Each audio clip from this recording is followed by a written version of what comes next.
Ito po yung apps ng New World AI. Pag kayo po ay sasali dito, ayan po, pindutin nyo yung products na yan. Nandiyan po yung price kung magkano. Yan po ang inyong bibilhin.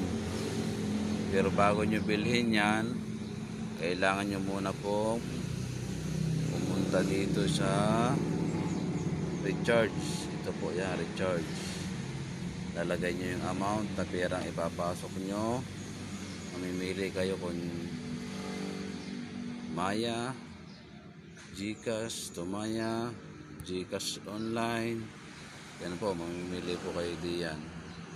Tapos ilalagay nyo dito yung kung magkano yung ihulog nyo. Halimbawa 3,000. Yan po, ilagay nyo sa GCash. Ito, GCash na to. Tapos send. Next. Yan lang po kasimple yan. Papasok nyo dito. Wala po akong balance, kaya hindi maiipasok.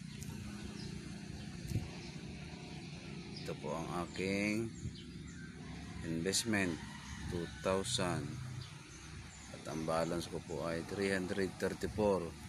Pag natapos po ang 10 days, pwede ko na ulit makuha ang awaiting income ko na 440.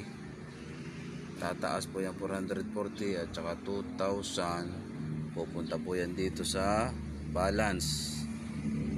Sasama po sila ng 334 lahat.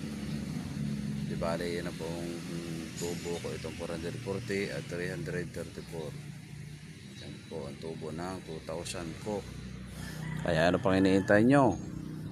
Sumali na po kayo. Hindi po ito scam na inakala ng iba.